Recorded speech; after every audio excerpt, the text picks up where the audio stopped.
قال رسول الله صلى الله عليه وسلم: إن لله ملائكة يطوفون في الطريق يلتمسون أهل الذكر، فإذا وجدوا قوما يذكرون الله تنادوا: هلموا إلى حاجتكم. قال: فيحفونهم بأجنحتهم إلى السماء الدنيا. قال: فيسألهم ربهم جل في علاه وهو أعلم بهم: ما يقول عبادي؟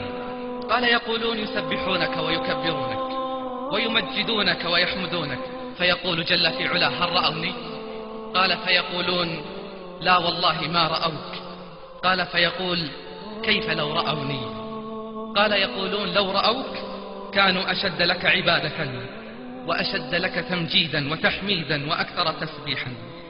اللهم لا تحرمنا لذة النظر إلى وجهك والشوق إلى لقائك في غير ضراء مضرة ولا فتنة مضلة. اللهم زينا بزينة الإيمان واجعلنا هداة مهتدين. قال: فيقول جل في علاه: فما يسألوني؟ قال: فيقولون: يسألونك الجنة. قال: فيقول: هل رأوها؟ قال: يقولون: لا والله يا رب ما رأوها. قال: فيقول: فكيف لو رأوها؟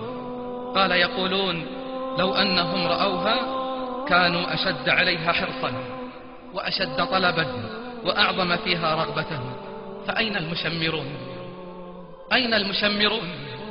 قال: فيقول: فمما يتعوذون؟ قال: يقولون من النار. قال: فيقول: هل رأوها؟ قال: يقولون: لا والله يا رب ما رأوها. قال: فيقول: كيف لو رأوها؟ قال: يقولون: لو رأوها كانوا أشد منها فرارا وأشد لها مخافة. اللهم أجرنا من النار، اللهم أجرنا من النار، اللهم أجرنا من النار.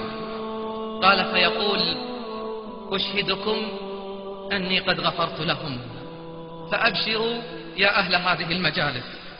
قال: يقول ملك من الملائكة: فيهم فلان ليس منهم، إنما جاء لحاجة. فيقول جل في علاه: وله قد غفرت، هم الجلساء لا يشقى بهم جليسهم. نعم، أبشروا يا أهل هذه المجالس